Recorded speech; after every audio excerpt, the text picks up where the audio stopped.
कृषक दुर्घटनावश मृत्यु दिव्यांगता होने की दशा पे विधिक वारिसों स्वयं कृषक को सामाजिक सुरक्षा के लिए अधिकतम कितने प्रदान किए जाएंगे? 5 लाख। ये ध्यान रखिएगा, ठीक है ना? 5 लाख प्रदान किए जाएंगे। उसके बाद आइए, इसमें क्या है कि इसके अलावा किसान तथा उसके परिजन को 60% से अधिक दिव्यांगता की स्थिति में, हमने कहा था ना कि उसमें प्रतिशत तो होता है। जैसे आप अगर दिव्यांग हैं, ठीक, तो आपको लाभ मिलता है परीक्षाओं में, ठीक है ना? क्लियर? ये चीजें हैं, ठीक। तो फाइनली 40% पे लाभ, कितने पे लाभ है? 40% पे लाभ, ठीक है ना? यहाँ क्या है? 60%। यहाँ क्या है? 60% से अधिक दिव्यांगता की स्थिति में 2 लाख रुपए तक की राशि देने का प्रावधान, ठीक है ना? क्लियर? 2 लाख रुपए की राशि प्रदान करी जाएगी। उसके बाद रोजगार योजना का आच्छादन बढ़ाते हुए पात्रता की श्रेणी में रखे गए अन्य व्यक्ति, जैसे जब शुरुआत में ये योजना चली थी तो आच्छादन नहीं था, ठीक है ना? बाद में आच्छादन करके इस योजना में अन्य लोगों को क्या किया गया? बढ़ाया गया। किसको किसको पात्र घोषित किया गया? ये जानिए। खातेदार व खातेदार किसानों के परिवारों के कमाऊ सदस्य, ठीक है ना? क्लियर? जो कमाऊ सदस्य भी हैं उनको भी पात्र घोषित किया गया। पहले ये था कि भैया ये तो कमा रहे हैं, काहे इनको पात्र घोषित किया जाएगा, ठीक? तो किसान जब रहा नहीं तो लाभ किसको मिलेगा? तो कमाऊ उस घर के सदस्य को मिलना चाहिए, चाहे वो कमाऊ हो चाहे ना हो, तो कमाऊ सदस्य को भी दिया गया। ऐसे भूमिहीन व्यक्ति जो पट्टे से प्राप्त भूमि पर अथवा बटाई पर खेती करते हो, ठीक है ना? वही हमने कहा था भागीदार, हमने अधिया दे दिया आपको, या हुंडा चलता है सिस्टम, उस पे दे दिया, बटाई व्यवस्था उन चीजों पे दे दिया, तो मतलब उनको भी क्या होगा? प्राप्त होगा। ये लोग पात्र, बाद में इस चीज का आच्छादन हुआ, आच्छादन यानी एक्सपेंशन हुआ, ठीक है ना? कि इनको भी पात्र घोषित किया जाए, ठीक है ना? क्लियर? ओवरऑल ये योजना है। अब अगला है, अगली योजना ये है क्या? पावर लूम बुनकरों को सब्सिडी योजना, ठीक है ना? पावर लूम, ठीक, जैसे जानिए, जैसे जो बुनकर हैं कपड़े बुनाई वाले, ठीक है ना? पावर लूम बुनकर है, ठीक। छोटे पावर लूम यानी जिनका 0.5 अश्व शक्ति तक, ठीक है ना? हॉर्स पावर तक। हॉर्स पावर किसकी इकाई है? हॉर्स पावर किसकी इकाई है? मशीन के इंजन की। हाँ, इंजन की है। इंजन की क्या? किसकी? ऊर्जा। ऊर्जा इसकी कैपेसिटी जो होती है सर, वही नापा जाता है सर। शक्ति की। शक्ति की, हाँ। खुद कह रहा है शक्ति, शक्ति, हाँ। शक्ति, हॉर्स पावर, ठीक है ना? पावर की, ठीक है ना? और 1 हॉर्स पावर में कितना? 746 वाट। 746 वाट ये पूछा जाता है, ठीक है ना? 1 हॉर्स पावर में कितना होता है? 746 वाट, ठीक है ना? क्लियर? अच्छा, एक चीज बताइए, एक क्वेश्चन यही से उठा रहा है, थोड़ा सा थोड़ा सा, ठीक। जैसे मान लीजिए कहा है, एक प्रश्न इसी तरीके का आया हुआ है, ये बताइए कि एक बल्ब है जो 2 वाट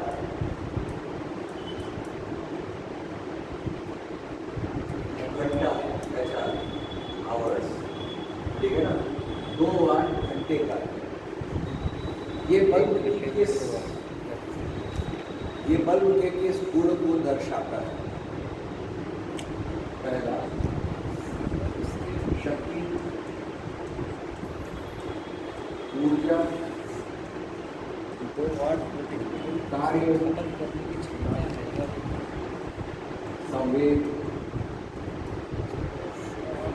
एक बल्ब है जो 2 वाट घंटे का है, प्रति घंटे का नहीं है, वाट घंटे का है, ठीक है ना? 2 वाट घंटे, आप 5 वाट घंटे भी ले सकते हैं, ठीक है? ये बल्ब के किस गुण को दर्शाता है? ठीक, ये बल्ब के किस गुण को दर्शाता है? ठीक, एक है शक्ति, एक है ऊर्जा, एक है कार्य, एक है समय। आया कोई क्वेश्चन पूछ? ऊर्जा होगा सर, है ऊर्जा। ऊर्जा होगा। अच्छा, संवेग होगा। बलगुड़ी विस्थापन होता है, संवेग नहीं होगा सर। और जो बचा है संवेग और कार्य नहीं होगा तो संवेग और कार्य नहीं होगा। दोनों में से ऊपर में से शक्ति है ऊर्जा। अच्छा, और कर लीजिए अभी भी समय। अक्कड़ बक्कड़ बलुए बोल 80 90 पूरे 100। हमें नहीं आता तो हम तो यही करके आते हैं। TCS में कभी भी प्रीलिम्स में जाए तो 135 क्वेश्चन या 130 क्वेश्चन से नीचे ना करें। 130 क्वेश्चन से जो नीचे किया वो मैं अभी से अटेस्ट करके लिख के दे रहा हूँ कि वो पास कभी नहीं।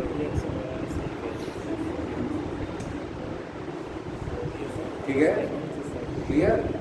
प्रीलिम्स का ये निगेटिव मार्किंग में फंडा है, आपको देखो। हम गए, हम अपने ही ऊपर ले, इनके ऊपर गए, ठीक है ना? बुरा मान जाएंगे तो ठीक है ना? चलिए ले लेते हैं।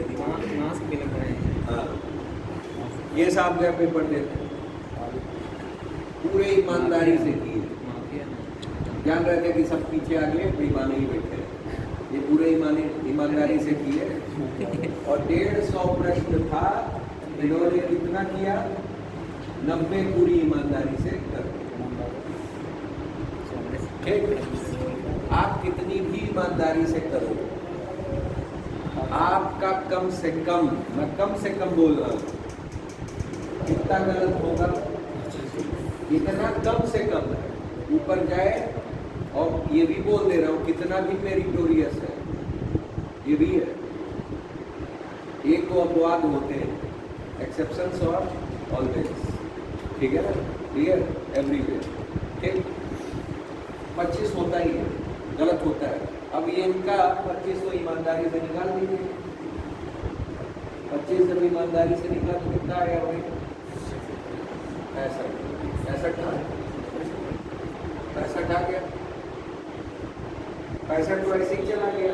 और जो निगेटिव करके आए हैं 8 त्रिक 24, 8 वो भी तो जाएगा और प्लस 1 तिहाई 8.3।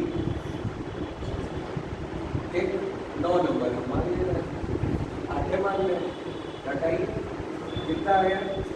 56। अब तक 56 पे आ गया कि नहीं आ गया? आए 56 नंबर में सिलेक्शन है, वही आई है जो लग रहा है 130 करके आया है।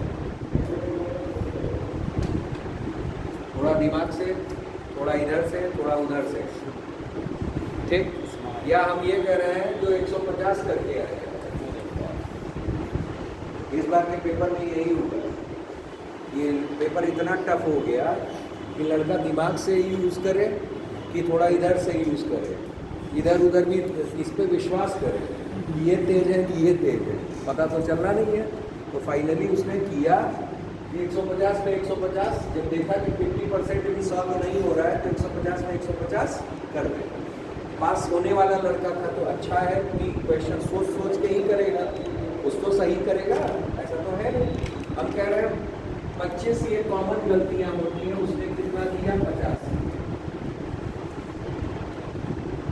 50 निकाल दीजिए 100 सिलेक्शन हो गया। और 5 किया 15 नंबर मिलाया, कितना आया? 85 की सिलेक्शन है। सोचिए, समझ रहे हैं? तो इसी वजह से कहा जाता है कि निगेटिव मार्किंग में 130 प्लस ही करके आइए। अगर उससे नीचे आप ईमानदारी से 105 करके आए, आप 105 पे भी ले लो, 105 आप ईमानदारी से एकदम करके आ रहा हो ना, मेरा सही नंबर है, गलत, लेकिन गलत तो होना ही है। कितना? 25। तो 25 गलत हो गया, 25 ऐसे ही निकाल दो आप। 80 आया, 80 ऐसे ही आ गया। और फिर उसके बाद 8 और जाएगा, किस पे आ जाएगा? 72 पे सिलेक्शन कभी मिला है? आज तक न मिलेगा। समझ रहे हैं? जो अभी तक बिलो आया है वो 82 आया है और 81 आया, इससे नीचे आज तक नहीं गया।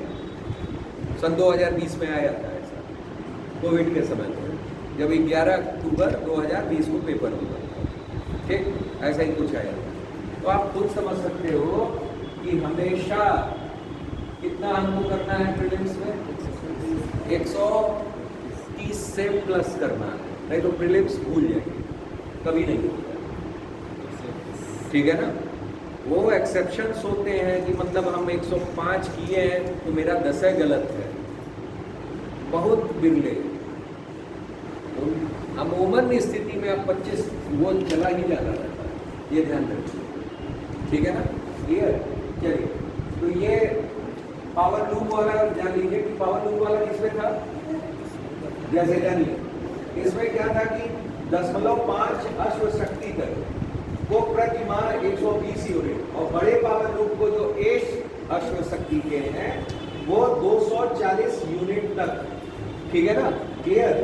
और 30.5 रुपए प्रति यूनिट की दर से सब्सिडी प्रदान करने की व्यवस्था, ये आपको बता दिया। मतलब आधा अश्वशक्ति है तो उसको कितना दिया जाएगा, 120 यूनिट, और 1 अश्वशक्ति है तो उसी का जस्ट डबल 240। ठीक है ना? यूनिट तक क्या होगा, 3.50 रुपए प्रति यूनिट सब्सिडी दी जाएगी। ठीक है ना? प्रति यूनिट क्या दी जाएगी, सब्सिडी दी जाएगी। अभी आपसे एक क्वेश्चन दी है, 2 वाट घंटे, ठीक है ना, वाट घंटे, यही ना शक्ति होगा सर, आंसर क्या होगा, शक्ति, आंसर शक्ति होगा। एक बल्ब है कितने का है, 2 वाट घंटे,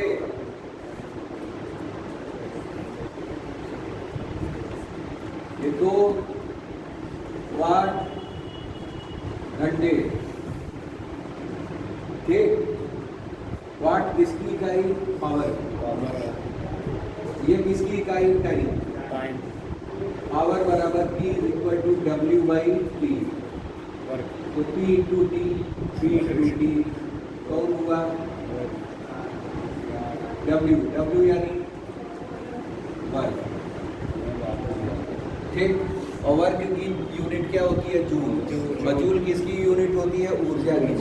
तो ऊर्जा और वर्क दोनों। ठीक है ना? क्लियर? भाई देख लो, P is equal to W/T, हमने कितना कहा है, 2 वाट घंटा, वाट यानी पावर और घंटा यानी टाइम।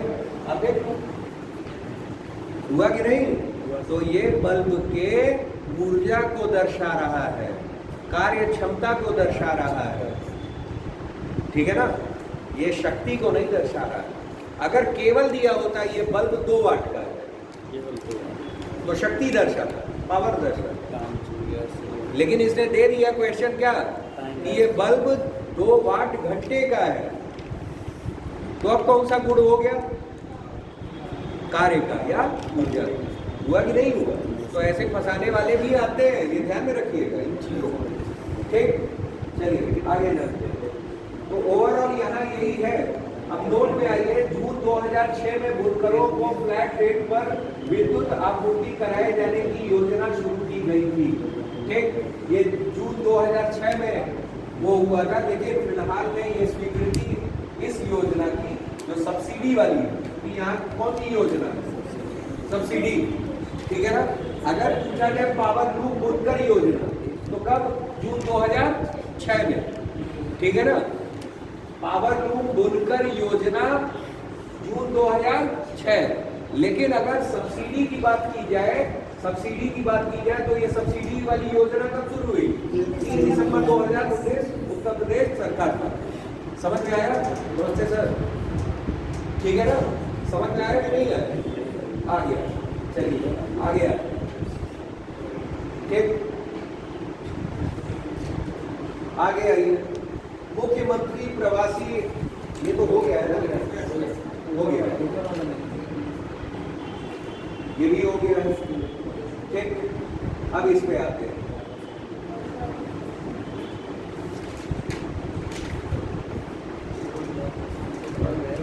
दिया है बाबा साहब अम्बेडकर रोजगार प्रोत्साहन योजना, ये 11 नवंबर 2000। एक इसमें मेन देखिए जानना क्या है, सबसे पहले डेट, इसका डेट याद रखिए। एक डेट कब, 2019 11 नवंबर को। ठीक, विभाग इसमें इंपॉर्टेंट है, विभाग देख लीजिएगा, ग्राम विकास विभाग द्वारा संचालित, ठीक है ना।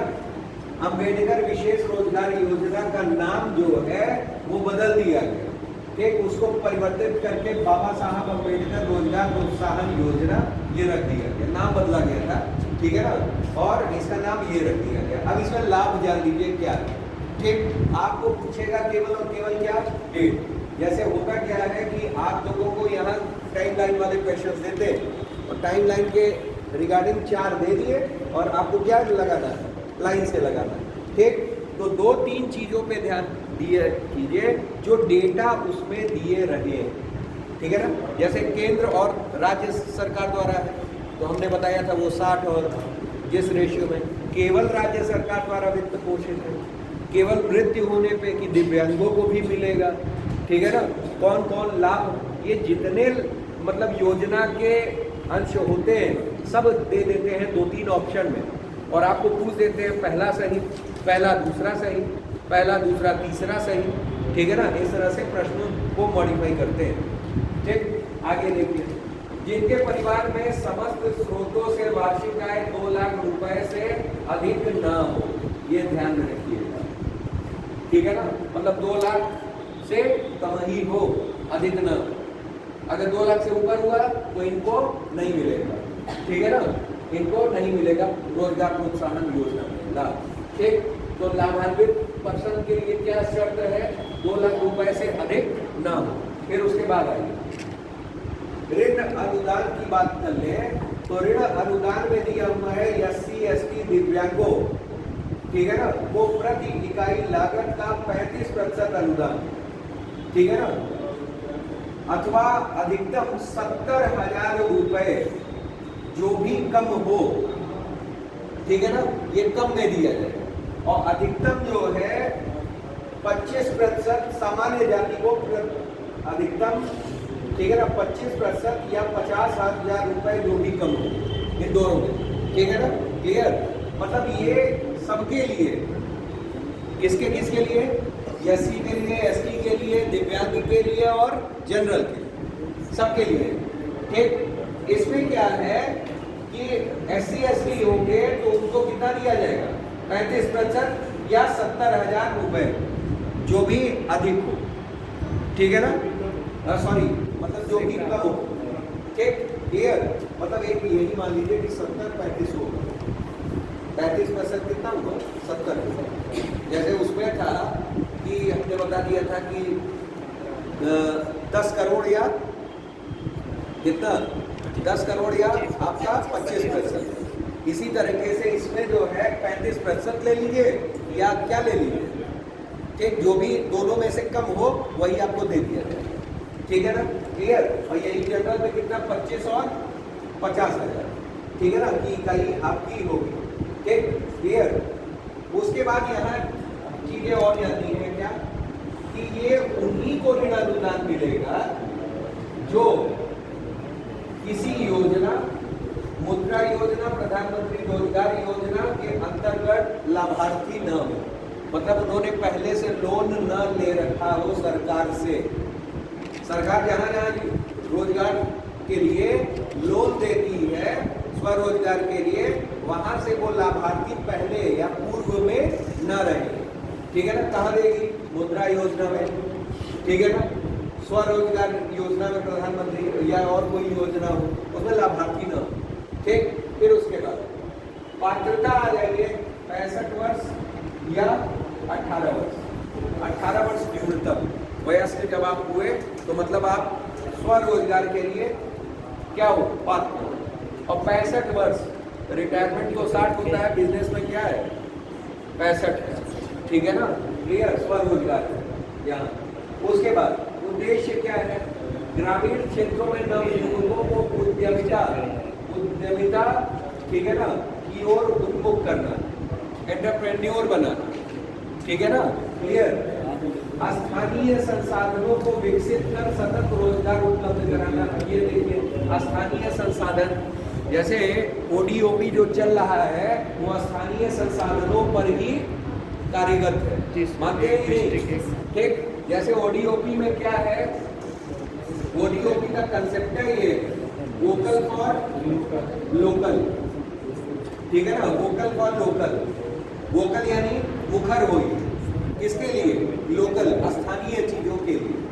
ठीक, गोरखपुर में क्या है? टेराकोटा मिट्टी है, उस दिन याद करवाए थे सर। ब्लैक पॉटरी कहाँ याद करवाए थे? आजमगढ़ याद करवाए थे, ठीक है ना। चीनी मिट्टी कहाँ याद करवाए थे? सिरेमिक्स खुर्जा, बुलंदशहर, याद है कि नहीं? सब भूले हुए हैं, होली का रंग छा गया, ठीक है ना, क्लियर। तो ये सब याद रखिए, ठीक है ना। ब्लैक पॉटरी कहाँ? आजमगढ़। टेराकोटा कहाँ? गोरखपुर। और सिरेमिक्स यानी चीनी मिट्टी खुर्जा, बुलंदशहर, ठीक, ये याद करवाए थे उद्योग में, ठीक है ना। तो वहाँ का ये क्या है? उद्योग धंधा है। तो वहाँ स्थानीय संसाधनों को विकसित करके रोजगार उपलब्ध करना, मतलब चीनी मिट्टी बर्तन बनाइए अगर वहाँ के हैं, क्यों? क्योंकि वो संसाधन इजीली अवेलेबल है वहाँ, ठीक है ना। और दूसरा ओडीओपी में भी आ जाएगा, ठीक, लाभान्वित हो जाएंगे। और इसके लिए तो आप है ही वोकल फॉर लोकल के लिए, ठीक है ना। तो एक साथ 3 लाभ हो जाएंगे, ठीक है ना। फिर ग्रामीण आबादी का शहरी क्षेत्रों की ओर पलायन को रोकना, ठीक है ना, ये भी इस चीज को दर्शाता है, स्थानीय संसाधनों को विकसित करना। भाई अगर वो ग्रामीण क्षेत्र है, स्थानीय संसाधनों का उपयोग करके स्वरोजगार आप अगर डेवलप कर रहे हो, तो जाहिर सी बात है क्या होगा कि आप शहरों की ओर पलायन ना करके अपने ही क्षेत्र में अपना विकास कर रहे हो, स्वरोजगार डेवलप कर रहे हो कि नहीं कर रहे हो? तो ये चीजें हो जाएंगी। इसमें सभी जाति वर्ग धर्म के लोगों को इससे लाभ दिलवाना, ठीक है ना, मतलब सब कोई, ठीक है ना, सभी के लिए पात्रता है, ठीक है ना। बस किसी के लिए कम, किसी के लिए ज्यादा, ठीक है ना, जो उपयोग कर ले, ठीक है ना। तो यहाँ ये ध्यान में रखना है कि 80 दिव्यांगों के लिए 35, और ये इम्पोर्टेंट है ये डेटा। और जनरल के लिए कितना? जितने से इतना, ये ध्यान में, ठीक है ना, क्लियर। तो राज्य सरकार का है ना ये देखिए, उत्तर प्रदेश सरकार द्वारा विभाग कौन सा है? ग्राम विकास विभाग, ठीक है ना, क्लियर, रूरल डेवलपमेंट, ठीक।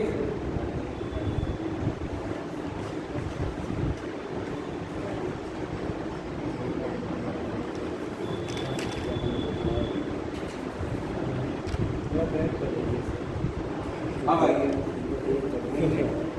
अच्छा इसमें एक चीज और, थोड़ा बैक कर लीजिए, थोड़ा बैक कर लीजिए।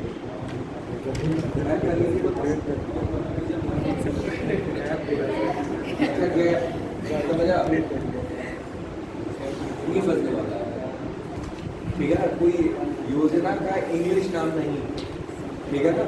इंग्लिश माध्यम वालों के लिए थोड़ा सा समस्या हो जाता है, लेकिन फिर भी हिंदी माध्यम को भी बहुत ज़्यादा सुविधा नहीं मिल सकती याद करते, ठीक है ना।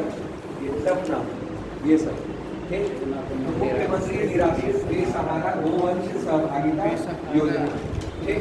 अब आइए 6 अगस्त को 2019 में 2019 में ये योजना लागू हुई थी, ठीक है ना। आपको याद करना है क्या? सब, ठीक, 6 अगस्त 2019, ठीक। प्रमुख तथ्य जान लीजिए कौन कौन, पहले विशेषता जानिए। इस योजना अंतर्गत निराश्रित बेसहारा, निराश्रित यानी बेसहारा ही हो गए, जो गोवंश इच्छुक कृषकों, पशुपालकों एवं व्यक्तियों को सुपुर्द किए जाएंगे, ठीक है ना, क्लियर। उसके बाद आइए डीएम द्वारा, किसके द्वारा? डीएम द्वारा चिन्हित ऐसे इच्छुक कृषकों, पशुपालकों अन्य व्यक्तियों को 30 रुपये प्रति गोवंश प्रतिदिन की दर से भरण पोषण धनराशि बैंक खाते में प्रतिमाह हस्तांतरित की जाएगी डीबीटी, डीबीटी, ठीक है ना। इसको कहा जाता है प्रत्यक्ष हस्तांतरण, ठीक है ना। डीबीटी, डी का मतलब होता है डायरेक्ट, ठीक है। बी का मतलब बेनिफिट और टी का मतलब ट्रांसफर, ठीक है ना। क्लियर, डायरेक्ट बेनिफिट ट्रांसफर किया जाएगा इस प्रक्रिया के द्वारा, ठीक है ना। डायरेक्ट उनके खातों में दे दिया जाएगा। अब ये याद रखना पड़ेगा क्या कि 30 रुपए प्रति गोवंश, प्रति है पर, ठीक है ना। मतलब आप समझ लीजिए कि अगर आपके गौशाला में 50 गायें हैं तो 50 गुणे 30, ठीक है ना। 50 गुणे 30, ये प्रति माह, सॉरी प्रतिदिन आना है, ये ध्यान में रखिए, ठीक है ना। क्लियर, सुनना। उसके बाद जो है आगे इसमें दिया हुआ है क्या, इसमें ये दिया हुआ है कि प्रमुख तथ्य कौन कौन से हैं। योजना के क्रियान्वयन हेतु प्रथम चरण में 1 लाख गोवंश को सुपुर्द किए जाने का प्रस्ताव है, ठीक है ना। 1 लाख, ठीक। उसके बाद जो है प्रथम चरण हेतु व्यय, ये व्यय याद करने की आवश्यकता नहीं है। इसमें इंपॉर्टेंट क्या है, एक तिथि, दूसरा क्या, कौन कौन है, कृषक है और पशुपालक है, जो भी लोग हैं, ठीक। जो पशु गोवंश कोई भी चला सकता है, ठीक है ना, या तो कृषक या तो पशुपालक या अन्य व्यक्ति, ठीक है ना। यहाँ देखिए अन्य व्यक्ति भी है, ऐसा कोई आवश्यक नहीं है कि कृषक हो और कौन हो, पशुपालक ही हो, ठीक है ना। कोई भी चला सकता है, ठीक। और कितना दिया जाएगा, किसके द्वारा दिया जाएगा, पीएम के द्वारा, ठीक है ना। क्लियर, ये ध्यान में रखिएगा। बस इतना ही जानिए, इससे अधिक जानने की आवश्यकता नहीं है। पुरानी योजना है, केवल मैक्सिमम आपको ये पूछेगा कब की योजना है और कितना, मेनली रुपया ही डेटा ही पूछते हैं कि कितना डेटा है, ठीक है ना। क्लियर, आगे आइए। नेक्स्ट हमारा दिया हुआ है इस पे, अब है हमारा क्या, वृद्धावस्था पेंशन योजना, ठीक है ना। वृद्धावस्था पेंशन योजना, इसमें क्या है कि ये योजना कब चलाई गई, 11 जून को चलाई। कब चलाई गई, 11 जून को चलाई गई। उत्तर प्रदेश सरकार द्वारा प्रदत्त, ठीक है ना, उत्तर प्रदेश सरकार द्वारा प्रदत्त वृद्धावस्था पेंशन राशि में वृद्धि, ठीक है ना। क्लियर, ये की गई है। फिर उसके बाद इसमें जानिए, इसमें वृद्धि की का निर्णय लिया गया है। योजना तो पहले से, ठीक, और वृद्धि कब की गई, 11 जून 2019। तो जब से वृद्धि की गई, अभी तत्कालिक योजना कब से मानी जाएगी, 2019 से, ठीक है ना। क्लियर, क्योंकि होता क्या है कि गवर्नमेंट टू गवर्नमेंट भी योजनाएं क्या होती हैं, मानी जाती है, ठीक है ना। तो मान लीजिए अगर योजना में कोई भी इम्प्लीमेंटेशन हो रहा है तो वो तिथि लागू मानी जाएगी, वो भी उन दोनों तिथियों को दे सकता है, जब ये प्रारंभ हुई तब और जब से इम्प्लीमेंट किया गया तब, ठीक है ना। तो आप फिलहाल में इम्प्लीमेंटेशन वाला याद रखें, ठीक है ना। 2019 पात्र कौन कौन है, 60 से 79 वर्ष आयु वाले वृद्धजन, ठीक है ना। 60 वर्ष को रिटायरमेंट माना ही जाता है, ठीक है ना। और कब तक, 79 वर्ष, ठीक है ना, 79 ईयर्स, ठीक। 400 रुपए से बढ़ा करके कितना कर दिया गया, 500 रुपए, ठीक है ना। क्लियर, इसमें राज्य और केंद्र दोनों की सहभागिता है। राज्य केंद्र कितना, केंद्र कितना 60% और राज्य कितना 60% और केंद्र कितना 40%, ठीक है ना। प्रतिशत भी याद रखिएगा, ठीक है ना। मतलब 300 रुपए राज्य के अंश में 60% और केंद्र सरकार 200 रुपए, यानी कितना 40% आपको देगी, ये ध्यान रखिएगा, ठीक है ना। क्लियर, तो ओवरऑल वृद्धावस्था पेंशन योजना कब इंप्लीमेंट हुआ, 11 जून 2019 को। पात्रता ये याद रखिएगा, कितने वर्ष से कितने वर्ष तक, ठीक है ना, 60 वर्ष से लेकर के 79 वर्ष तक। रुपए बढ़ा दिए गए 4 से 500 और इस 500 में केंद्र सरकार 60%, सॉरी राज्य सरकार 60%।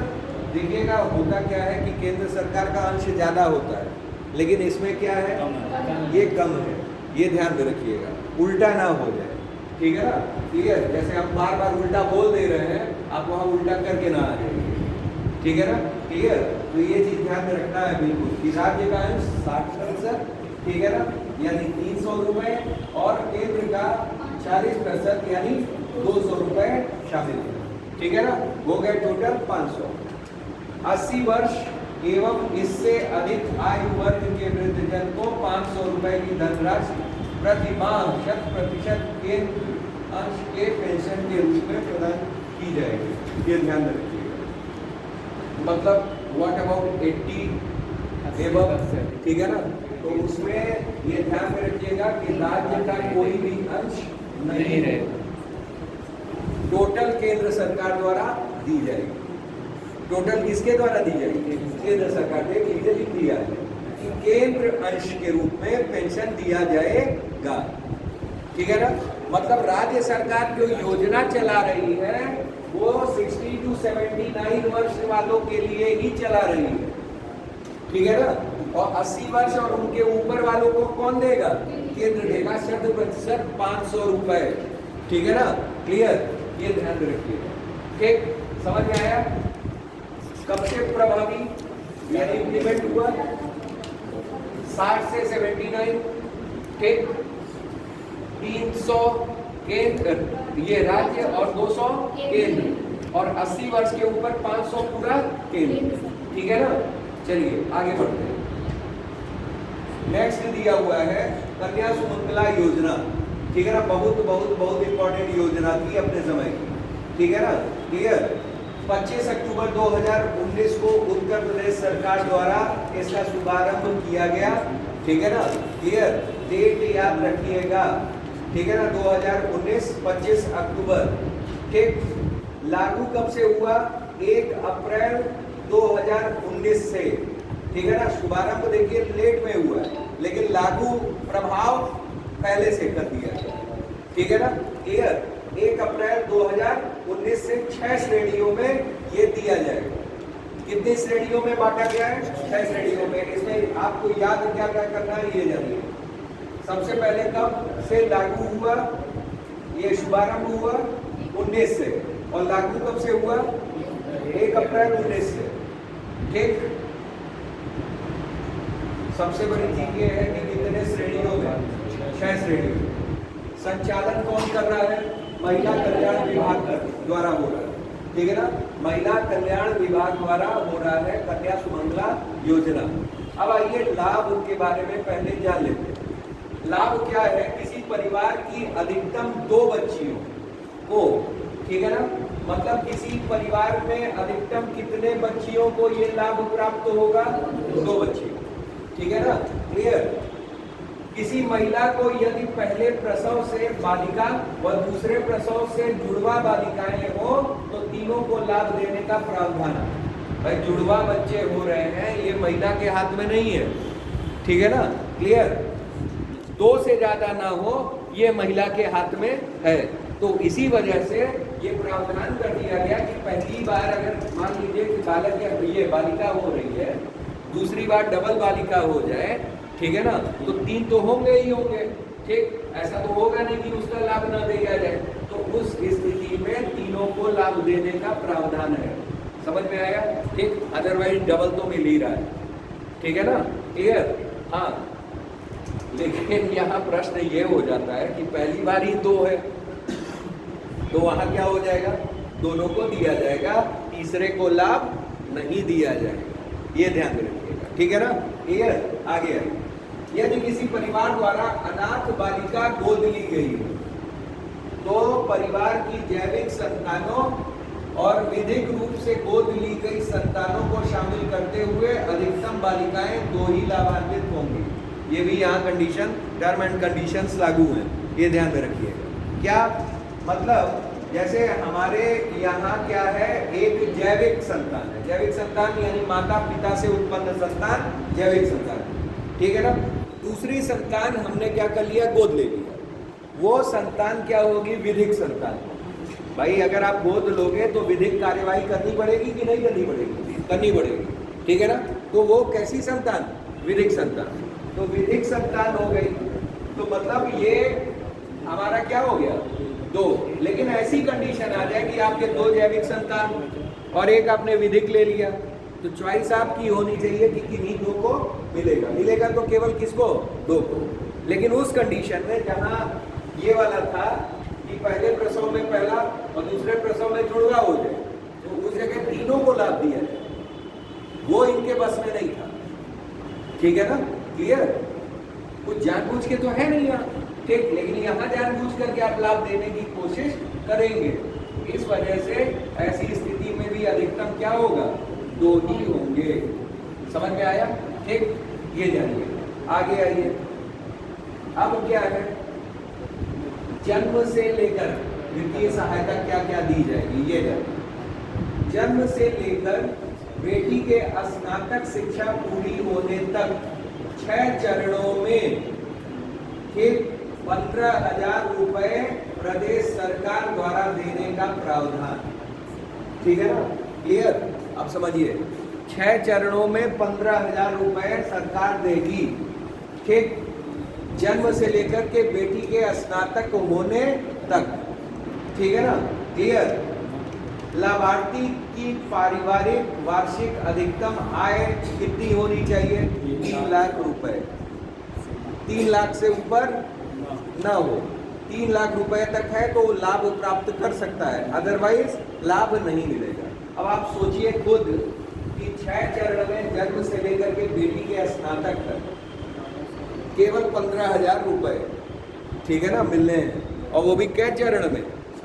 6 चरण। ठीक है ना? क्लियर?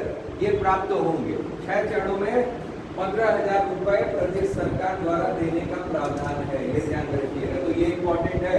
6 चरण में कितना? 15,000 रुपए प्रदेश सरकार द्वारा। ये श्रेणियां कितनी है? 6। और कब से कब तक?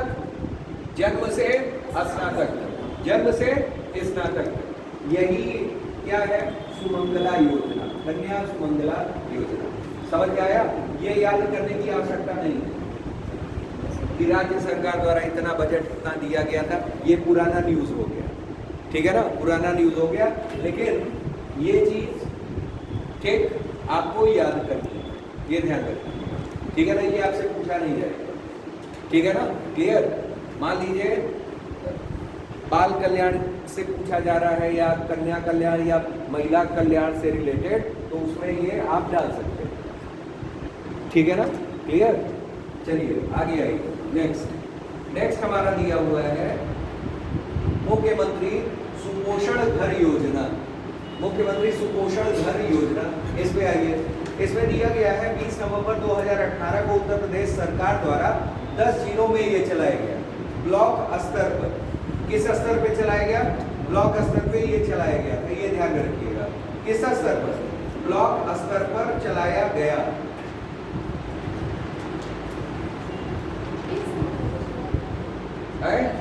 केवल 10 जिलों में। ठीक है ना? ब्लॉक स्तर पर मुख्यमंत्री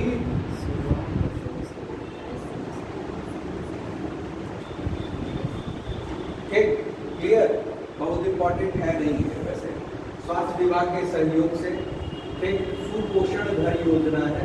स्वास्थ्य विभाग के सहयोग से अति कुपोषित बच्चों हेतु प्रत्येक ब्लॉक CHC और PSC, CHC का मतलब समझते हैं? सामुदायिक स्वास्थ्य केंद्र, कम्युनिकेबल हेल्थ सेंटर, CHC, ठीक है ना? Communicable health centre. और PHC, प्राइमरी हेल्थ सेंटर, प्राथमिक चिकित्सा। ठीक है ना? क्लियर? प्राथमिक स्वास्थ्य केंद्र, चिकित्सा केंद्र। ठीक है ना? क्लियर? तो CHC और PHC और ब्लॉक स्तर पे ये चलाया गया था सुपोषण घर की स्थापना। एक 28 मुख्यमंत्री सुपोषण घर पर प्रति माह एक ये 16,800 रुपए का व्यय सब छोड़ दीजिए, सब पढ़ने की आवश्यकता नहीं है। इसमें ये बस ध्यान दीजिएगा, इसमें अगर क्वेश्चन या तो बनेगा ही नहीं, या तो आप केवल और केवल राज्य सरकार द्वारा स्वास्थ्य लाभ के लिए, ठीक है ना, या स्वास्थ्य कल्याण के लिए कौन सी योजनाएं चलाई जा रही है उसमें ये नाम डाल सकते हैं। और किस स्तर पे चलाई जा रही है ये आपको बस पता होना चाहिए। ब्लॉक स्तर पे, CSC और PSC पे, बस इससे ज्यादा याद करने की आवश्यकता नहीं है। ठीक है ना, क्लियर? ज्यादा देखिए, बहुत ज्यादा याद करना भी हानिकारक हो जाता है। ठीक है ना, याद उतना ही कीजिए, सटीक कीजिए जिससे हमारा लाभ हो। ठीक है ना, बहुत ज्यादा दिमाग में भी बैठाना उचित नहीं है। ठीक, आगे दिया हुआ है मदरसा आधुनिकीकरण योजना।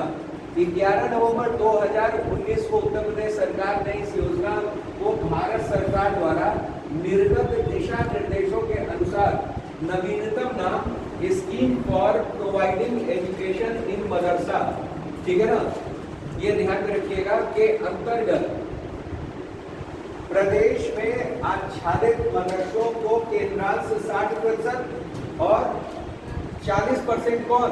राज्य सरकार। 40% राज्य सरकार रहेगी, ये ध्यान में रखिएगा।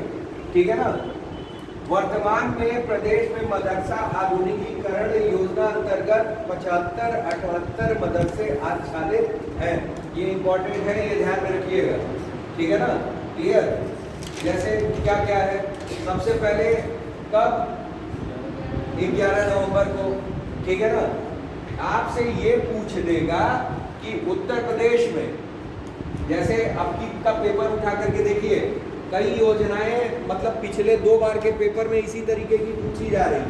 ठीक है ना, क्या कि कई योजनाओं के नाम दे देते हैं।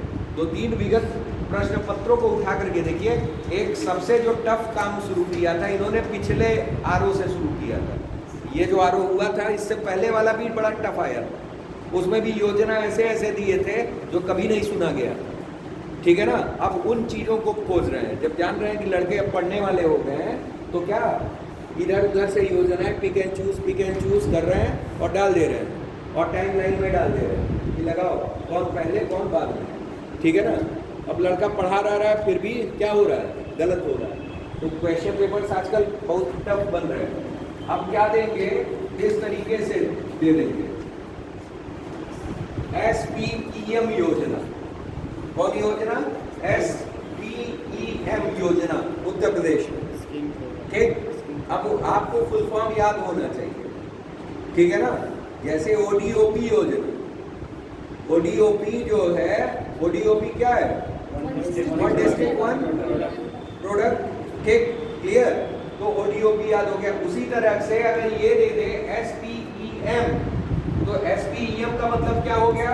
Scheme for providing education in madrasa. S for scheme, P for providing, E for education, M for madrasa. ठीक है ना, तो ये योजना कब लागू हो गई? 11 नवंबर 2019 को। ठीक, क्लियर? ये केंद्र और राज्य सरकार की मिली भगत है। मिली भगत का मतलब क्या? इन दोनों योजनाओं में अंश होंगे। केंद्र का कितना अंश? 60%, राज्य का कितना अंश? 40%। ठीक है ना, क्लियर? और वर्तमान में कितने मदरसों को इसके योजना के अंतर्गत रखा गया है? 75-78। ठीक है ना, 75-78, बस ऐसे पॉइंट वाइज नोट कर लीजिए, काम खत्म। ठीक है ना, क्लियर? 11 नवंबर 2019 को SPEM, S for scheme, P for providing, E for education, M for madrasa. ठीक है ना, केंद्र कितना अंश? 60%, राज्य कितना? 40%। कुल कितने मदरसे? 75-78, बस याद हो गया। ठीक है ना, क्लियर? आगे अगला दिया हुआ है Uttar Pradesh core network development परियोजना। कोर नेटवर्क डेवलपमेंट परियोजना। अब इसमें आइए क्या है? कोर नेटवर्क डेवलपमेंट परियोजना। ठीक, अब इस सबसे पहली चीज तो आपसे यहाँ प्रीलिम्स में भी पूछा जा सकता है। ठीक है ना, क्या पूछा जाएगा ये जानिए। प्रीलिम्स में ये पूछा जाएगा कि निम्नलिखित में से कौन सी योजना जो है उत्तर प्रदेश में विश्व बैंक की सहायता से चल रही है। ठीक है ना, तो आप क्या बोलोगे? Uttar Pradesh core network development परियोजना ये चल रही है। इसकी सहायता से चल रही है विश्व बैंक यानी वर्ल्ड बैंक। ठीक है ना, वर्ल्ड बैंक की सहायता से चल रही है, ये ध्यान में रखिएगा। ठीक, क्लियर? अब आइए योजना के रोड सेफ्टी घटक कौन कौन से हैं इसके अंतर्गत जो आएंगे, घटक यानी कंपोनेंट, ठीक है ना। क्या पहला, क्या परिवहन विभाग, ठीक है ना, परिवहन विभाग, ठीक। दूसरा कौन, गृह पुलिस विभाग, गृह विभाग, ठीक है ना, जिसमें कौन आएगा, पुलिस विभाग। भाई गृह में ही कौन आता है, पुलिस आती है, ठीक। और लोक निर्माण विभाग कौन, पीडब्ल्यूडी, ठीक है ना। लोक निर्माण कौन हुआ, पीडब्ल्यूडी हो गया, ठीक है ना, क्लियर। लोक निर्माण का जनक कौन था,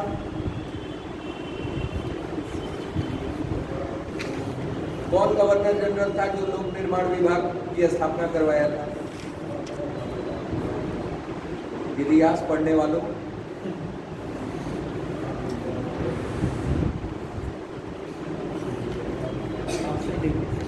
इतिहास किसका रहा है, किसी का ग्रेजुएशन में इतिहास, एनीवन एल्स, आपका रहा है तो आप बताइए, इसका भी है।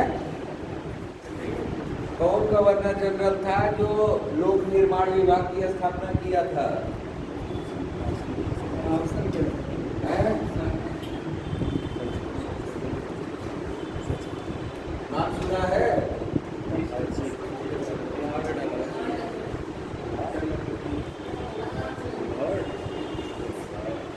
ठीक है ना। ये ध्यान में रखिएगा, ये सब प्रश्न पूछे जाते हैं, ऐसे पढ़े हैं ना, फिर याद होना चाहिए, ये सब ध्यान में रखिए। प्रीलिम्स के बड़े अच्छे प्रश्नों में से एक है, ठीक। लूसेंट पढ़ते हैं कि नहीं पढ़ते हैं, कभी कभार। इतिहास पूरा एकदम रटा होना चाहिए, लूसेंट की एक एक लाइन याद होनी चाहिए, ठीक है। हाँ, बाकी किताबें पढ़िए आप, पढ़ने से कोई रोक नहीं है, लेकिन प्रिलिमिनरी स्टेज के लिए वो भी आप एक बार देख जरूर लें, ठीक है ना। हाँ, आइए फिर इसके घटक कौन है, सेफ्टी घटक कौन कौन से आते हैं, कंपोनेंट्स। एक परिवहन विभाग, एक गृह विभाग में पुलिस, और एक कौन, पीडब्ल्यूडी अपना लोक निर्माण विभाग, ठीक है ना, क्लियर, समझ में आया, ठीक। उसके बाद आइए, उसके बाद जो है परियोजना में लागत क्या लगेगी, इसमें ये है कि हमें लागत से बहुत ज़्यादा मतलब नहीं है, उस समय की ये योजना है 2019 की, बस आपको ये याद रखना है क्या, कि वर्ल्ड बैंक की सहायता से राज्य सरकार द्वारा संचालित, ठीक है ना। क्यों, क्योंकि विश्व बैंक देगा प्लस शेष व्यय कौन दे रहा है, राज्य सरकार। कौन कौन से विभाग लगे हुए हैं, 3 विभाग, परिवहन, गृह में पुलिस और लोक निर्माण, ठीक है ना, ये हो गया। तो ये ध्यान में रखिएगा, इससे ज्यादा आपको याद नहीं करना, ये सब लागत को करना याद, ठीक है ना, ये सब ना याद कीजिएगा, ये ध्यान में रखिएगा, ठीक है ना, क्लियर। लागत कब याद किया जाता है, ये याद जानिए, अगर योजना साल भर के अंदर की है, योजना अगर साल भर के अंदर की है तो उसमें लागत होगा याद कीजिए, बजट हो याद कीजिए, बाकी उसके बाद की हो गई, पुरानी हो गई, नहीं याद। कहाँ तक याद करें, इतिहास में सन भी याद करना है कि नहीं है, भूगोल में सहायक नदियाँ याद करनी है कि नहीं करनी है, तो कैसे याद होगा, उसमें अनुच्छेद याद करना है कि नहीं है, तो याद करना ही है। जो कह दिया कि ऐसा कि हम नहीं याद कर पाएंगे तो सिविल सर्विसेज उसके लिए नहीं है, याद करना है, समझना भी है और याद भी करना है, ये ध्यान में रखिए, ठीक है ना, और लेखन में ध्यान देना है। चलिए आगे आइए,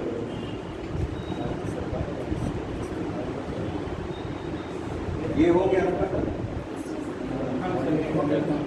अब है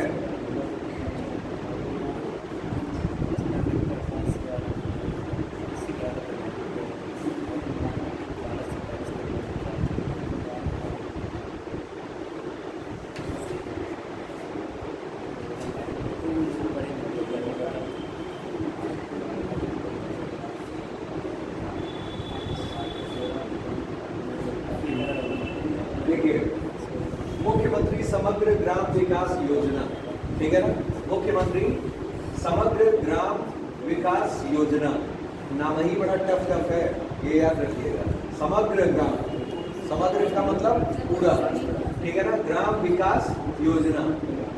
शुभारंभ कब? 24 जनवरी। शुभारंभ कब किया गया? 24 जनवरी, ठीक है ना, 24 जनवरी को ये शुभारंभ किया गया था। ठीक, अच्छा ये बताइए कि 24 जनवरी को कौन सा दिवस? 24 जनवरी को कौन सा दिवस है? महिला दिवस, उत्तर प्रदेश बालिका दिवस, उत्तर प्रदेश स्थापना दिवस, संजीव दिवस, क्या लिखा है? स्थापना यही दिया हुआ है, दिवस, ठीक है ना, स्थापना दिवस। ओडीओपी भी जो शुरू हुआ था वो वही शुरू हुआ था, याद आ रहा है? ठीक, तो ये ध्यान में रखिएगा कि 24 जनवरी का महत्व है उत्तर प्रदेश में, और 26 जनवरी का तो महत्व है ही, ठीक है ना, क्लियर। और बचा 25 जनवरी। 25 जनवरी को कोई बताएगा कि कौन सा दिवस? मतदाता दिवस, ठीक है ना। दिवस जरूर याद रखा कीजिए, एक क्वेश्चन जरूर मिल जाता है सारे एग्जाम्स में, चाहे वो एसएससी हो चाहे वो सिविल हो, सब में भेंट वार्ता हो जाती है, ठीक है ना। इस वजह से दिवस का बहुत बड़ा योगदान है क्वेश्चन प्रीलिम्स कम से कम पास करने में, ठीक है ना। प्रीलिम्स में एक प्रश्न मिल जाता है। तो 24 जनवरी 2018 को उत्तर प्रदेश दिवस यानी स्थापना दिवस के अवसर पे इन्होंने शुरू किया था, ठीक है ना, क्लियर। कौन सी योजना? मुख्यमंत्री समग्र ग्राम विकास योजना। शुभारंभ स्थल की बात कर ले तो कहां से? लखनऊ से प्रारंभ किया गया। अवध शिल्प ग्राम है, ठीक है ना, वहीं से शुरू किया गया था। और किस विभाग द्वारा? ग्राम विकास विभाग द्वारा, ठीक है ना। विशेषताएं इसकी क्या थी कि सीमावर्ती क्षेत्रों, अंतर्राष्ट्रीय और अंतर्राज्यीय स्तर पर स्थित उपेक्षित ग्रामों का सर्वांगीण विकास करना, ठीक है ना, क्लियर। अंतर्राज्यीय और अंतर्राष्ट्रीय स्तर पर, ठीक है ना। जैसे उत्तर प्रदेश आ जाइए, अगर हम उत्तर प्रदेश की बात कर रहे हैं, ऐसे ये उत्तर प्रदेश हमारा है, तो उत्तर प्रदेश में यहाँ आप देखोगे ये कौन है? नेपाल, दिख रहा है? नेपाल। और नेपाल में आपको मैंने कई बार बताया है कि कई राज्य हैं, वो कई जिले हैं। कौन कौन से जिले हैं? जिले हमारे सबसे पहले पीलीभीत, ठीक है, पीलीभीत, फिर लखीमपुर खीरी, ठीक, फिर बहराइच, श्रावस्ती, बलरामपुर, उसके बाद महाराजगंज, सॉरी सिद्धार्थनगर, फिर महाराजगंज। तो ये क्रम है। अब इन जिलों में जो गांव होंगे किनारे वाले, उनको क्या करना? विकसित करना। ये अंतरराष्ट्रीय सीमा हुई, तो क्या कहा है? अंतरराष्ट्रीय, ठीक है ना। फिर अंतरराज्यीय, मध्य प्रदेश से 11 जिले सट रहे हैं, ठीक है ना, बिहार से कुछ सट रहे हैं, हिमाचल प्रदेश से, हरियाणा से, दिल्ली से, राजस्थान से, है कि नहीं है। तो जो हुए वो अंतरराज्यीय हुए। वो कौन हुए? अंतरराज्यीय हुए। तो ये अंतरराज्यीय जिलों पर जो गांव पड़ रहे हैं किनारे के, उनके विकास के लिए, ठीक है ना, उनके विकास के लिए ये योजनाएं चलाई जा रही हैं। क्यों? उपेक्षा न हो। ठीक, आगे आइए। उनमें कौन कौन आते हैं ये जानिए। वन टांगिया समूह, ये जनजातियां, ये कौन कौन है? जनजातियां हैं, ठीक, ट्राइब्स है। वन टांगिया, वन टांगिया आप आओगे गोरखपुर तराई क्षेत्र में है, ठीक है ना। तराई क्षेत्र में आपके कौन समूह है? जनजातियों के, वन टांगिया समूह। मुसहर प्रजाति है, ठीक है ना। मुसहर भी कहाँ पाए जाते हैं? ये वही तराई एरिया में ही पाए जाते हैं। और इवन थारू भी हमारे कौन है? वही है। थारू पे एक बहुत फेमस क्वेश्चन आता है कि कौन सी जनजाति है जो दीपावली में शोक मनाती है? कौन है? थारू है, ठीक है ना। थारू जनजाति दिवाली में क्या मनाती है? शोक मनाती है। ठीक है ना, ये बड़ा पॉपुलर प्रश्न रहा है उत्तर प्रदेश पीसीएस का, ठीक है ना, क्लियर। तो वन टांगिया समूह, मुसहर समूह, थारू समूह, ठीक, इनके वर्गों में ये बाहुल्य वाले ग्रामों का अस्थायी और समेकित विकास करना, ठीक है ना, अस्थायी और समेकित यानी इंटीग्रेटेड डेवलपमेंट करना, ये ध्यान रखिएगा, ठीक है ना, क्लियर। ये योजना हो गई। फिर इसमें दिया हुआ है कि मुख्यमंत्री समग्र ग्राम विकास योजना के प्रमुख तथ्य कौन कौन से हैं, ये जान लीजिए। देश के रक्षा में हुए शहीद सेना और अर्धसैनिक बलों के सैनिकों के ग्रामों को शहीद ग्राम घोषित किया जाएगा। मान लीजिए कि बॉर्डर पे आपका ग्राम है, इस बॉर्डर पे जो गांव है वहाँ का कोई शहीद है, सेना बल या अर्धसेना बल में शहीद हुआ है, तो उसके नाम पर उसका नाम रख दिया है शहीद ग्राम, ठीक, क्लियर। फिर उसके बाद विशेषताएं क्या है कि इन ग्रामों में पक्के सड़क मार्ग से जोड़ना, इन ग्राम संपर्क मार्गों का नाम गौरव पथ होगा, ठीक है ना, क्लियर। अगर अटैच कर रहे हैं, ठीक है ना, पक्की सड़क से, तो फाइनली इनका नाम क्या रखा जाएगा, गौरव पथ, ठीक, क्लियर। इन ग्रामों में तोरण द्वार, तोरण को मतलब कहते हैं प्रवेश, ठीक है ना, प्रवेश द्वार, तथा शहीद हुए सैनिकों की मूर्ति भी स्थापित की जाएगी, ठीक है ना। या तो तोरण द्वार बना दे और उस पर नाम लिखवा दे, ठीक है ना, कि भी ये शहीद ये द्वार, ठीक, या उनके नाम को घोषित करके एक मूर्ति बनवा दें, ठीक है ना, ये चीज रहे, ठीक, क्लियर। चलिए आगे आइए। तो ये सब चीजें जैसे उत्तर प्रदेश में हैं, चल रही हैं, ठीक है ना, क्लियर। हाँ, आगे आइए, नेक्स्ट देखा जाए।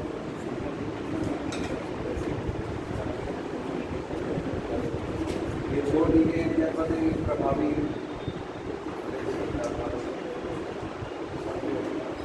इस पे आ जाइए। एक योजना है सामान्य सुविधा केंद्र प्रोत्साहन योजना, सामान्य सुविधा केंद्र, ठीक है ना, प्रोत्साहन योजना। ये एक जनपद एक उत्पाद ODOP योजना के प्रभावी क्रियान्वयन के लिए उत्तर प्रदेश सरकार द्वारा क्या है, जारी किया गया। कौन सा, सामान्य सुविधा केंद्र प्रोत्साहन योजना, सुविधा केंद्र बना, ठीक है ना, क्लियर। इसमें क्या किया जाएगा, इन सुविधा केंद्रों में अगर ये बनाया गया है, और इसको क्यों बनाया गया है, इसको प्रोत्साहित करने के लिए, ODOP जो है उसको प्रोत्साहित करने के लिए बनाया गया, ठीक है ना, प्रोत्साहन देना है।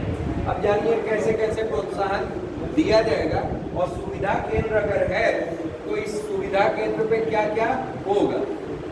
पहला क्या होगा, कच्चा माल मिलेगा, रॉ मटेरियल मिलेगा, उसकी डिजाइनिंग की जाएगी, एक उत्पादन प्रक्रिया होगा यानी प्रोडक्शन होगा, ठीक, गुणवत्ता सुधार होगा यानी क्वालिटी रिफॉर्म होगा, ठीक है ना, क्वालिटी इंप्रूवमेंट होगा, अनुसंधान एवं विकास होगा, अनुसंधान यानी रिसर्च और विकास यानी डेवलपमेंट, R&D सेक्शन होगा, ठीक है ना, research and development R&D, R&D section इसी को कहते हैं, ठीक है ना।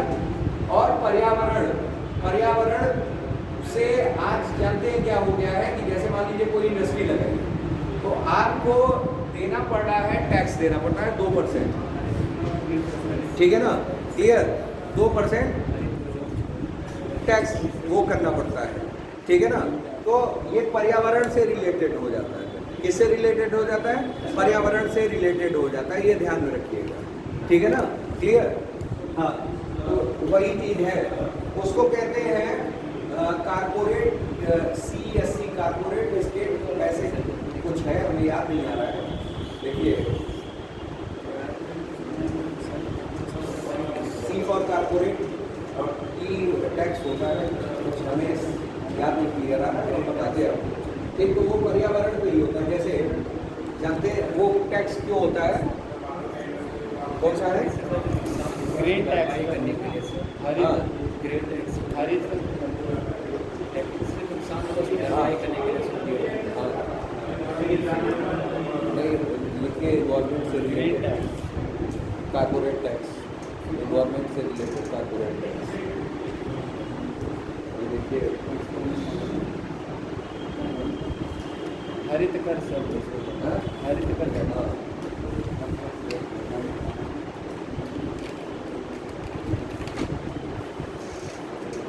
है, दिया हुआ है। अरे वो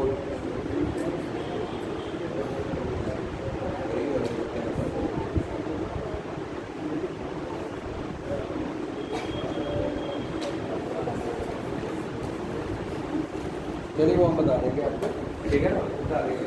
उसका मतलब समझिए क्या है। जैसे होता क्या है कि मान लीजिए कि आपको अगर जैसे कोई इंडस्ट्री आपने लगाई तो पर्यावरण को क्या कर रहा है, नुकसान कर रहा है।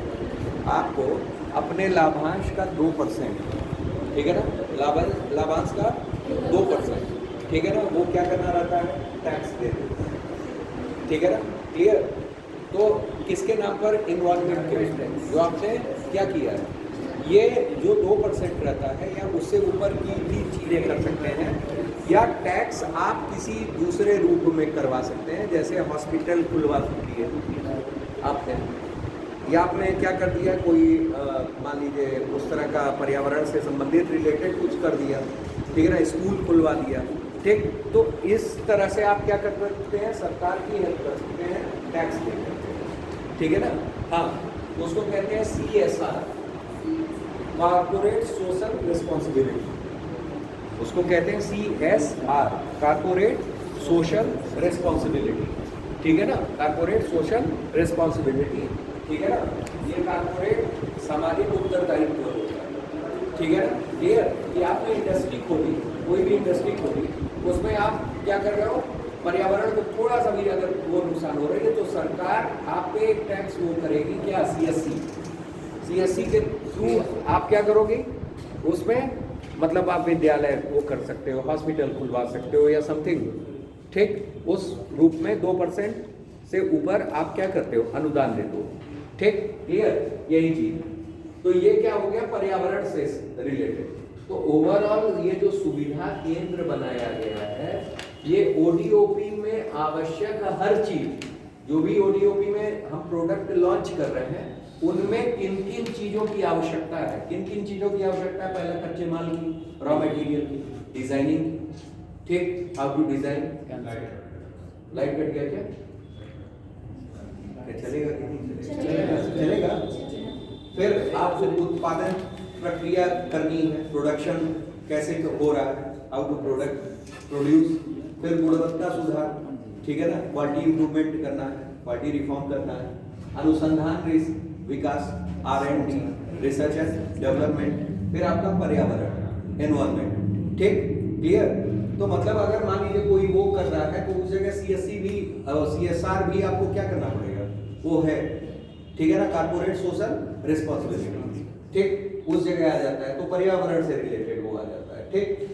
अब है मेनली ये किसके लिए है, ये इसको ODOP को प्रोत्साहित करने के लिए, ODOP को क्या करने के लिए, प्रोत्साहित करने के लिए। कल को ODOP पे लिखने को आता है तो इस पे भी आप लिख सकते हैं कि सामान्य सुविधा केंद्र प्रोत्साहन योजना भी सरकार ने इसी के प्रोत्साहन के लिए चलाई है, जिसमें सरकार ने इन चीजों पर, इसके प्रमुख कंपोनेंट कौन कौन से हैं, वही है कच्चा माल, डिजाइन, उत्पादन प्रक्रिया, गुणवत्ता सुधार, अनुसंधान विकास, पर्यावरण आदि, ठीक है ना, इस सब पे ध्यान दिया है।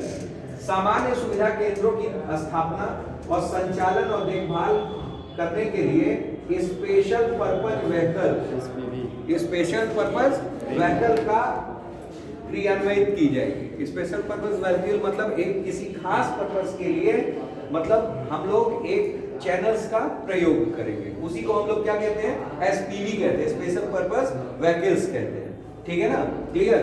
फिर ODOP में चिन्हित उत्पादों के उत्पादन से लेकर विपणन तक के समस्त अवयवों से संबंधित सुविधाएं उपलब्ध कराना, ठीक है ना, जो भी हम सुविधा उपलब्ध करा रहे हैं वो क्या, इसी से रिलेटेड, ठीक, समझ में आया। तो मतलब सामान्य सुविधा प्रोत्साहन योजना ये जो हो गई, ये किसके लिए, ODOP के लिए, ठीक। आगे आते हैं, आगे है मुख्यमंत्री किसान एवं सर्वहित बीमा योजना, ठीक है ना।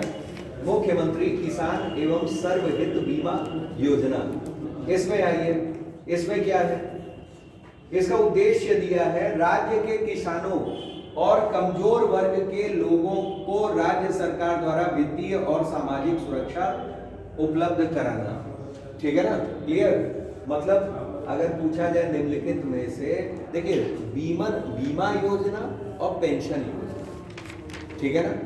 क्लियर, ये सामाजिक और आर्थिक योजनाओं के अंतर्गत आते हैं। इसके अंतर्गत आते हैं, सामाजिक और आर्थिक योजनाओं के अंतर्गत आते हैं, ठीक है ना भाई। सामाजिक है, सोशल यानी कल्याणकारी, ठीक। आर्थिक आओगे तो वित्तीय सहायता है, आर्थिक आओगे तो वित्तीय सहायता है, ठीक है ना। क्लियर, तो सामाजिक और आर्थिक रूप से समाज को सुदृढ़ करने के लिए कौन सी योजनाएं, पेंशन वाली जितनी योजनाएं हो गई, ठीक है ना, और कौन सी हो गई, और बीमा योजना हो गई, ठीक, ये आ जाती है। फिर राज्य में किसान और कमजोर वर्ग के लोगों को राज्य सरकार वित्तीय और सामाजिक सुरक्षा उपलब्ध कराएगा। पात्रता क्या है जानिए, ये पात्रता इंपॉर्टेंट है, ये ध्यान में रखिएगा। 18 वर्ष और 70 वर्ष के मध्य, ठीक है ना। 18 से 70 वर्ष, कई योजनाएं ऐसी थी जिसमें 65 वर्ष था, ठीक है ना। तो ये याद रखिएगा, सबका एग्जाम में इन्हीं में फंसाता है, ठीक है ना, कि कितने कितने वर्ष, ठीक। के मध्य जो खातेदार सह खातेदार के रूप में खतौनी में दर्ज है और जिनकी पारिवारिक वार्षिक आय 75,000 रुपए से कम है, वही लोग पात्र हैं। जो मतलब वार्षिक रूप से 75,000 भी नहीं कमा पा रहे हैं, ठीक है ना, तो वो लोग इस योजना का क्या उठाएंगे, लाभ उठाएंगे। इसमें पात्र मुखिया की दुर्घटना वर्ष मृत्यु या दिव्यांगता, अब ये देखिए उसी की तरह है, ठीक, कि इसमें जैसे कृषक दुर्घटना वाले में था, याद आ रहा है, तो कृषक दुर्घटना में भी क्या था, मृत्यु भी था और दिव्यांगता भी थी, और दिव्यांगता कितने % की थी, 60% की थी, ठीक है ना। क्लियर, तो की दशा में अधिकतम 5 लाख रुपए देने का प्रावधान है। पात्र मुखिया रोटी अर्जन के स्वयं तथा परिवार के सभी सदस्यों की दुर्घटना होने पर 2.5 लाख रुपए तक का मुफ्त इलाज तथा आवश्यकता पड़ने पर 1 लाख रुपए तक के कृत्रिम अंग लगाए जाने की व्यवस्था है, ठीक है। आजकल भाई कृत्रिम अंग भी लग जा रहे हैं, दिव्यांगता आदि उसी से चली जा रही है, ठीक है ना। तो ओवरऑल वो उसके लिए भी 1 लाख कृत्रिम अंग के लिए और इलाज के लिए 2.5 लाख रुपए तक, ठीक है ना, ये देंगे, ठीक। तो ये ओवरऑल आपका योजनाएं हो गई, ठीक। अब उसके बाद की योजना, उसके बाद की योजना है ये, इनको पहचानिए, ये है पंडित दीनदयाल उपाध्याय, ठीक है ना। क्लियर, ग्रामोद्योग रोजगार योजना, ठीक। समग्र ग्राम तो हम लोग पढ़ ही चुके हैं, इनके बारे में भी पढ़ लेते हैं। ये दिया हुआ है क्या कि ग्राम उद्योग रोजगार योजना, मतलब क्या था, अभी तक समग्र ग्राम विकास हम लोग कर रहे थे, एक गांव का विकास हो रहा था। अब क्या है कि ग्राम में अगर उद्योग लिखा है, ठीक है ना, तो उसमें रोजगार योजना की बात हो रही है। आगे आइए, ग्रामीण क्षेत्रों में बढ़ती बेरोजगारी का समाधान करना, ठीक है ना। ग्रामीण क्षेत्रों में बढ़ती बेरोजगारी का समाधान करना, सरकार पढ़ा तो रही है लेकिन रोजगार नहीं दे पा रही है, तो इसीलिए ये, ठीक। ग्रामीण शिक्षित बेरोजगार युवकों के शहरों की ओर पलायन को हतोत्साहित करना, मतलब रोकना, तथा अधिक से अधिक रोजगार के अवसर ग्राम में ही उपलब्ध करा देना, ठीक है ना। इसीलिए ग्राम उद्योग, ग्राम में ही उद्योग हम लगा लें और रोजगार को क्या कर लें, डेवलप कर लें, बना लें। पात्रता क्या है भाई, खनिज, वन एवं गैर परंपरागत ऊर्जा और वस्त्र एवं सेवा आधारित उद्योग पात्र संभावित समूह के रूप में निर्धारित, ठीक है ना। क्लियर, गैर परंपरागत, एक होता है परंपरागत और एक होता है गैर परंपरागत। परंपरागत का मतलब होता है कन्वेंशनल, ठीक है ना। और गैर परंपरागत का मतलब नॉन कन्वेंशनल, ठीक है ना, नॉन कन्वेंशनल। ठीक, मतलब यहां क्या है ये ध्यान में रखिएगा। इसमें एक चीज और फंसाने के लिए आप लोगों से पूछता है, जैसे ऊर्जा आप लोगों ने पढ़ा होगा, गैर परंपरागत और परंपरागत। ठीक, कोयले को आप किसमें शामिल करोगे, परंपरागत की गैर परंपरागत? परंपरागत में। अच्छा, नवीनीकरणीय की अनवीनीकरणीय? अनवीकरणीय या नवीकरणीय, बताइए। अनवीकरणीय कंफर्म है? ये ध्यान में रखिएगा। ठीक, जो हमारे परंपरागत होंगे, जो हमारे क्या होंगे, परंपरागत होंगे, वो हमारे क्या होंगे, अनवीकरणीय होंगे। ये ध्यान में रखिएगा। मैक्सिमम लोग यहीं जाकर कंफ्यूज होते हैं, ठीक है ना। मतलब परंपरागत, परंपरागत यानी कन्वेंशनल, इसी को हम लोग क्या कहते हैं, अनवीकरणीय। गलत लिख गया है, नवीकरणीय, ठीक है ना, ये हम लोग कहते हैं। अनवीन यानी नॉन रिन्यूएबल, ठीक है ना, क्लियर। मतलब जो कन्वेंशनल होगा वो नॉन रिन्यूएबल होगा, और जो नॉन कन्वेंशनल होगा ये दूसरा वाला है। नॉन कन्वेंशनल होगा वो रिन्यूएबल होगा।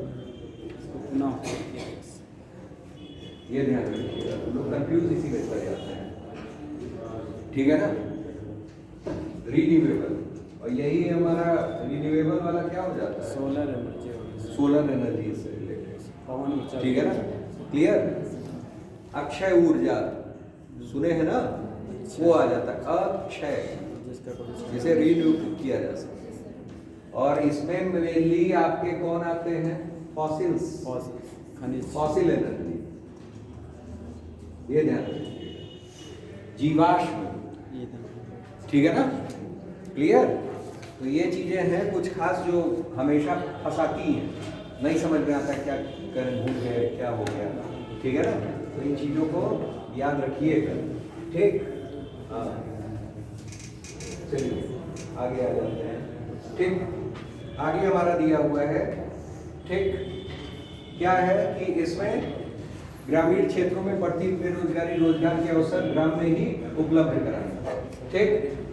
अब इसमें क्या है, खनिज, वन और गैर परंपरागत ऊर्जा और वस्त्र एवं सेवा आधारित उद्योग, ठीक, ये क्या करना, लगाना, ठीक है ना, क्लियर। उसके बाद आइए, उसके बाद क्या है कि राज्य सरकार द्वारा युवाओं के लिए 25 लाख रुपए तक का ऋण का प्रावधान, ये इंपॉर्टेंट है, ये याद रखिएगा। 25 लाख रुपए तक के ऋण का प्रावधान दिया गया है, ये ध्यान में रखना, ठीक है ना। 25 लाख रुपए तक के ऋण का प्रावधान। उसके बाद आइए, उत्तर प्रदेश के सभी जनपदों के ग्रामीण क्षेत्रों में एक जनपद एक उत्पाद के अंतर्गत चिन्हित उद्योगों को वरीयता देना। वरीयता हम लोग किसको दे रहे हैं, ओडीओपी, ठीक है ना। कारण है सरकार प्रोत्साहित करना चाह रही है 2018 से, क्या चीज, ओडीओपी, ठीक, कि हम लोग वोकल फॉर लोकल बने, ठीक है ना। स्थानीय उत्पादों में बिक्री बढ़े, ठीक है ना, जिससे कि भाई स्थानीय स्तर पर इकोनॉमी भी क्या हो, डेवलप हो, ठीक, क्लियर। आगे है, योजना के तहत स्थापित इकाइयों को अधिकतम 13% ब्याज उत्पादन का लाभ एवं 3 वर्षों तक अन्य सुविधाएं अनुमानित। इंपॉर्टेंट यही है क्या, 25 लाख रुपए, ठीक है ना। और पात्रता देख लीजिएगा कि गांव में उद्योग कैसे रहे, इससे रिलेटेड रहे, और मेनली किसको बढ़ावा देना है, ओडीओपी को, ठीक है ना। यही उस योजना का सर्वे सर्वा है, ये ध्यान रखिएगा, ठीक। आगे आ जाते हैं। अगला हमारा दिया हुआ है मुख्यमंत्री सामूहिक विवाह योजना। ठीक है ना। ये भी कन्या सुमंगला की तरह बहुत इंपॉर्टेंट है, ये ध्यान में रखिएगा, ठीक है ना, क्लियर। और आए दिन इसमें घोटाले सुनने में दिखते ही हैं, ठीक है। हमें उससे नहीं मतलब है, हमें किससे है, इससे मतलब है। चलिए, मुख्यमंत्री सामूहिक विवाह योजना, ठीक है ना। इसमें आइए, ये किसके द्वारा है, उत्तर प्रदेश सरकार द्वारा, ठीक।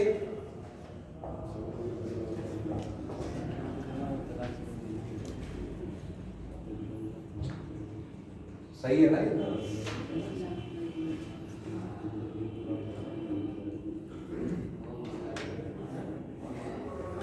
आइए, उत्तर प्रदेश सरकार द्वारा, ठीक।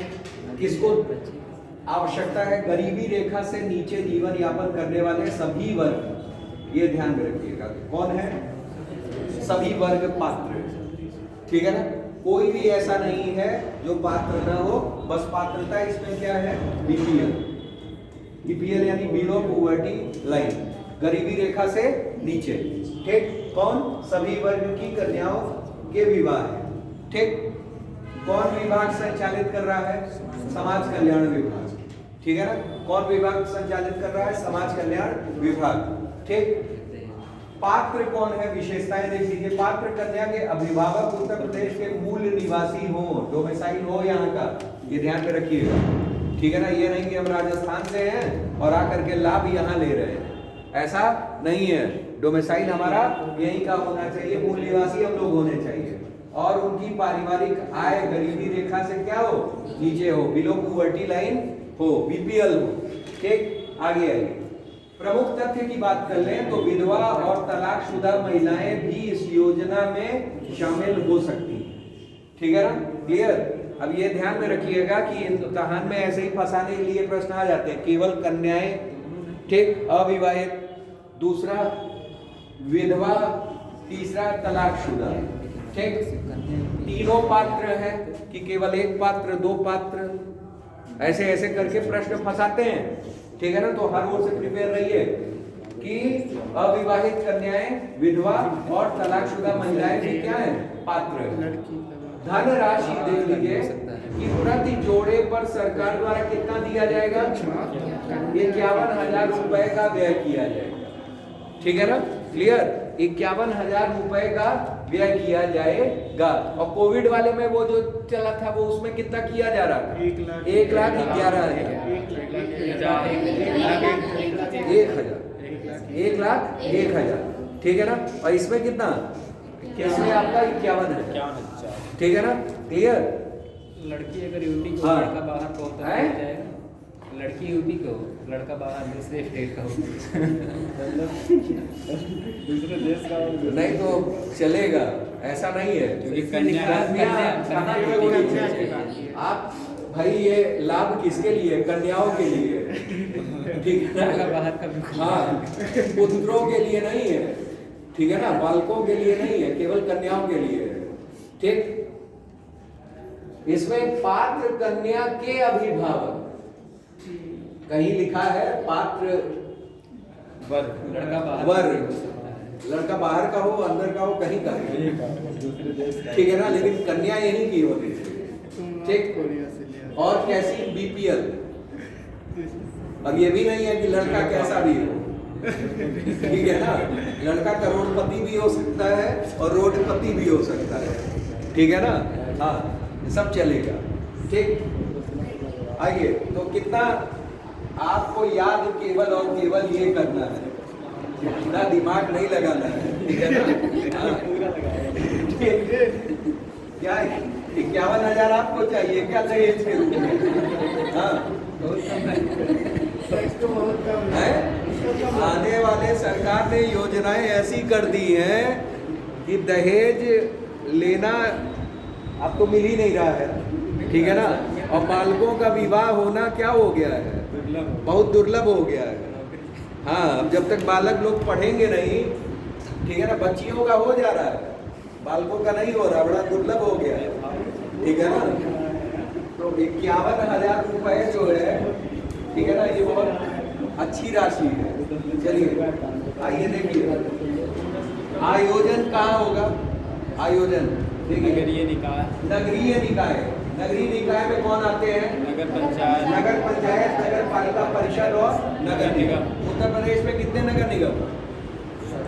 17 है, ठीक है ना। उत्तर प्रदेश में कितने नगर निगम? 17, ये याद रखिएगा, ठीक है ना। क्लियर? क्षेत्र पंचायत और जिला पंचायत, ठीक है ना। क्लियर? स्वैच्छिक संस्थाएं जिन्हें जिलाधिकारी द्वारा सामूहिक विवाह कार्यक्रम हेतु अधिकृत किया जाएगा। मान लीजिए कि कोई स्वैच्छिक संस्था है, ठीक है ना। क्लियर? आजकल स्वैच्छिक संस्था हो गई है क्या? मान लीजिए जीवनसाथी.com वाले आ गए, उन्होंने कोई संस्था डेवलप कर ली, सरकार ने उनको क्या कर दिया? अनुमोदन दे दिया कि भैया आप शादी करवाओ, ठीक है ना। क्लियर? तो उनको भी क्या मिलेगा? मतलब वो भी आयोजन करने हेतु स्वतंत्र है, ठीक। क्लियर? फिर उसके बाद आइए, उसके बाद यह सामूहिक विवाह कार्यक्रम में न्यूनतम 10 जोड़ों का होना अनिवार्य है, ठीक है ना। क्लियर? अब शादी.com पे आपको हजारों लाखों मिलेंगे, लेकिन उनसे बुला दिया जाए तो 10 भी इकट्ठे नहीं होंगे, ठीक। तो इसलिए कह दिया गया है कि न्यूनतम कितने जोड़े होने चाहिए? 10 होने ही चाहिए, ठीक है ना। क्लियर? समझ में आया कि नहीं आया? हाँ, ये ध्यान में रखिएगा। विवाह के लिए महिला की न्यूनतम 18 और 21 वर्ष। अच्छा ये बताइए, एक प्रश्न है, करंट दिलाइए है कि कौन सी कमेटी है जो विवाह में कन्याओं की उम्र बढ़ाने के लिए अपना रिपोर्ट पेश की थी? बताइए कौन सी कमेटी है? जया जेटली कमेटी। कौन कमेटी? जया जेटली कमेटी, ठीक है ना। लिख लीजिए, जया जेटली कमेटी, लिख लीजिए, जया जेटली कमेटी, जया जेटली, ठीक है ना। न्यायाधीश थी, ठीक है ना। उन्हीं के उसमें एक कमेटी बनाई गई थी जिसमें, ठीक है ना, विवाह की उम्र बढ़ाने की बात कही गई थी, ठीक है ना। क्लियर? हाँ, ठीक। तो इसे भी याद रखिएगा, ठीक। तो ओवरऑल समझ में आ गया ये। इसमें मेन चीज जान लीजिए। पहला क्या? किस विभाग द्वारा संचालित है? समाज कल्याण, ठीक है ना। पात्र जान रहे हैं कि उत्तर प्रदेश का निवासी हो, और आयोजन कौन कौन करवाएंगे, कितने न्यूनतम हो सकते हैं, उम्र जान ही रहे हैं, और राशि इंपॉर्टेंट इसमें है। ये ध्यान में रख लीजिएगा कि कौन कौन लोग, मतलब कन्याएं ही नहीं अविवाहित, विधवा भी हो सकती हैं, और कौन? तलाकशुदा लोग भी आ सकते हैं, ठीक है ना। क्लियर?